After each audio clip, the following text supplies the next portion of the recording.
Hello, parents. This is Mr. Baker, and I wanted to say welcome to the new school year.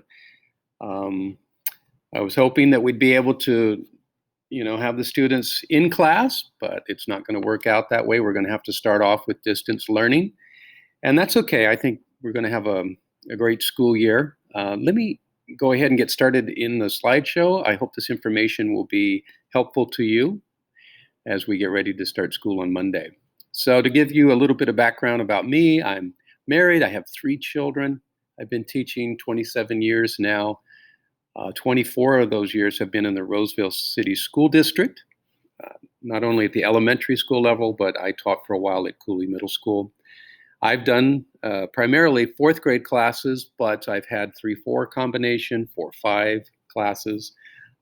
This year, it's going to be a 4-5 combination class, and the reason we needed to do that is we had quite a lot of fifth grade students, so we needed to combine those fourth and fifth grade. And the reason your child was selected for this class is that we're considered to be independent learners. So your child is one who can receive instruction, understand it, and then be able to work independently for the most part.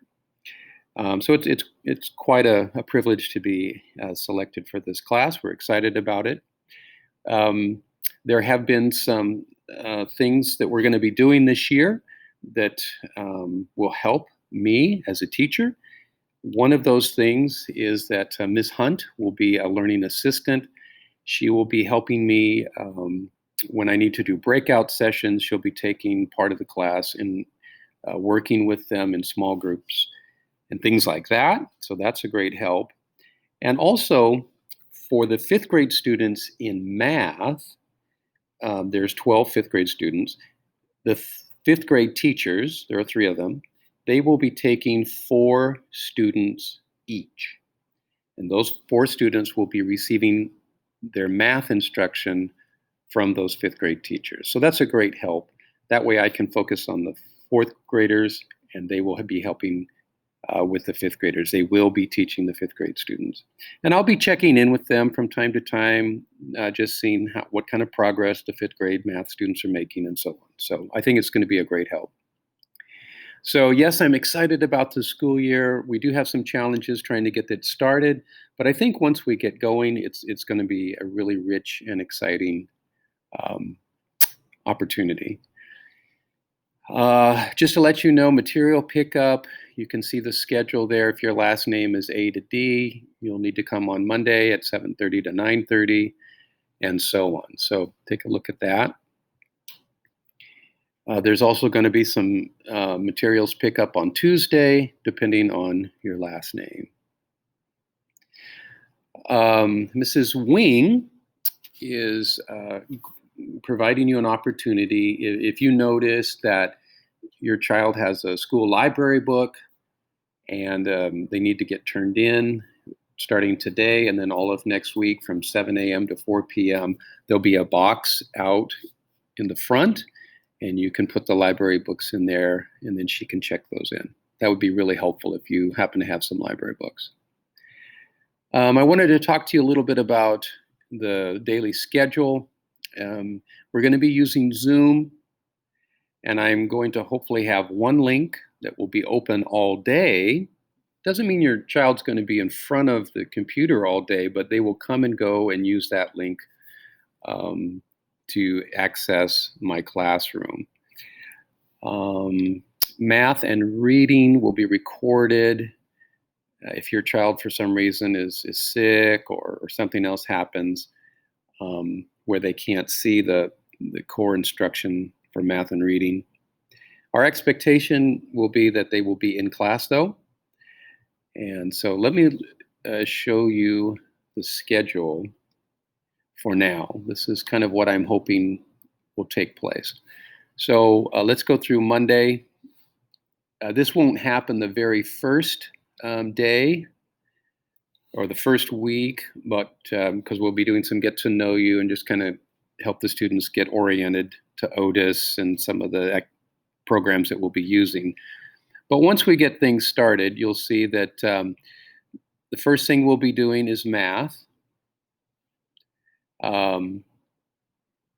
The fifth grade students will have a math teacher, and I'll get that schedule out to them.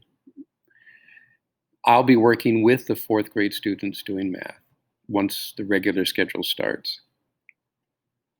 Around 10:30, we'll take a break. When we come back from break, the fourth grade students, I'll be teaching them benchmark, while the fifth grade students will be working on some independent study work.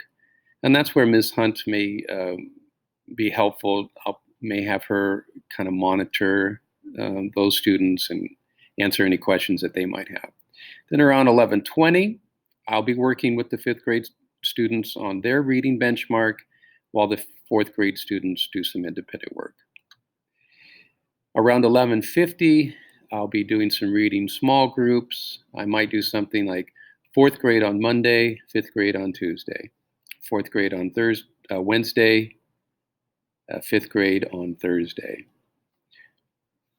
Then we'll go to lunch from 12:10 to 12:40. On Monday, the students will come back and do some cultural activities, just how to be a good citizen, using common sense for the internet and social media, those kind of things. And then at 1 o'clock, actually 1:05 to 2 o'clock, the students will have PE. And then they will be dismissed around 2:05 on Mondays, and the teachers will have some time to get together and do some planning. The rest of the week kind of looks like this. Tuesday we'll have math, break, reading, lunch, and then I'll be doing read aloud Tuesday through Friday. The students will be doing writing and some language skills activity Tuesday through Thursday. On Thursday, they'll have music from 1:25 to 1:55. They'll take a break, and then we'll be doing some social studies, science activities. And this will probably be a nice time where Ms. Hunt will come in and help me. I might be working with the fourth grade students, doing some social studies activities. Ms. Hunt may do some fifth grade work, and then on a different day, I'll be working with the fifth graders, and she'll be doing some fourth grade. So we'll be dividing up the activities to make sure that your child gets all the attention that they need. On Fridays, it might look a little bit different. We'll have some benchmark assessments and things for fourth and fifth grade during our reading time. And then there'll be some independent work time in the afternoon if the student needs to catch up on some work. I want to let you know that my office hours for now will be on Thursdays from 3:15 to 3:45. If you have questions and things, you can get a hold of me then. Of course, you can email me anytime, but I'll probably have a Zoom session here where you can log in and we can talk face to face. Every other Thursday, starting on September 3rd, we'll be having villages. So we have meetings by our village and also some rallies as well. So I hope this isn't too confusing. It's kind of the tentative schedule for now. So let me jump back into the slideshow. Let's see, what else do we have? I want to let you know that PE and music, there'll be a tile in Otis where they can access the schedules and assignments. Here's a link that you can click on. I'm going to share this slideshow with you in an email so you can see that. All of your students' assignments will be found in Otis, math and reading and so on. There's my email address, dbaker@rcsdk8.org. So our expectations for the school year will be that we want your child to make a full year's growth, even though it might be distance learning to start. That's our expectation. Daily attendance is required. So if for some reason your child isn't going to be in school, you need to call the office. My expectation is that the students will be ready for school. They'll be dressed, they'll have had breakfast, they won't be in their PJs. Study materials are ready to go. They're in a quiet area. There's no distractions, just like they would be at school. Um, they're aware of the daily schedule, of where they need to be, what classes they need to be at, and so on. So I'll be taking attendance throughout the day. It's so important that your child is, if we take a break, that your child is back at the scheduled time, ready to learn, and I'm not having to wait for your child to show up for instruction.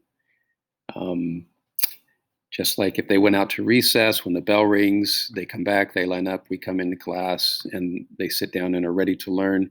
The same thing is going to apply, even though they might be at home. So I really appreciate your help with that, if at all possible, that they are back ready to learn when we start. That any work that they turn in will be of the highest effort level. If they're writing, that they're using complete sentences, capitals, periods, correct grammar. That any work that they do is not rushed just to say that they completed it, but they've gone above and beyond, especially with the group of students that I have this year. My expectation level is very high for them. They'll get their works turned in on time. At some point, we'll start grades. We're not going to do that right off, the bat. It'll be a few weeks until we actually start assigning grades. But in the meantime, I still want the effort level to be very high. All right, here's some norms for what I expect when they're on Zoom. That their comments will be positive, use appropriate language. They do not record or take pictures while they're on a Zoom meeting. That whoever is speaking, they have their full attention, they're not distracted. If they're not talking, they will mute themselves so that there's no interruptions, of course, dressing appropriately, and so on. To help us get started on Monday, I'm hoping that the fourth grade students can be logged in using their code, set up their code, and for Prodigy. Now, Prodigy is a nice way to deliver some extra math instruction. It's kind of a game format, but the kids generally enjoy engaging with Prodigy. I can set some math standards for them to work on for fourth grade and fifth grade. That's why I've divided them into two separate groups.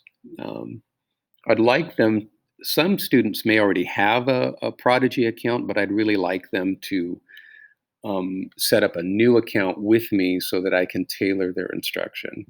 So if they could be logged in starting today and sometime this weekend, that would be awesome. And then they'd be ready to go on Monday. The other program that I'd like to use is something called Epic.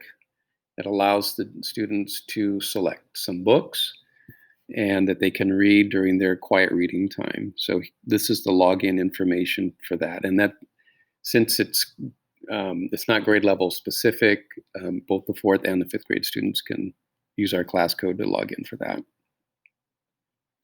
Here's some of the curricular areas. We use the Common Core standards. So math, we're using Think Central. Reading, we're using Benchmark and some other resources too, like Epic and maybe News ELA and so on.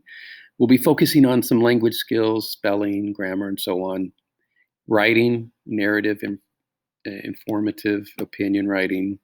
In social studies, we'll use Scott Forsman, and again, I'll be teaching fourth and fifth grade lessons. And science, we're using a new science curriculum this year, Discovery Education. It has a lot of online activities, and again, fourth grade and fifth grade will receive their own instruction. Well, I know this is a lot, and I know that I've probably missed some things, and you may have a lot of questions, but thank you for your patience, and we are going to get through the start of the school year together. And let me know if you have any questions. You can email me, and I'll try to get back to you as soon as possible. Thank you.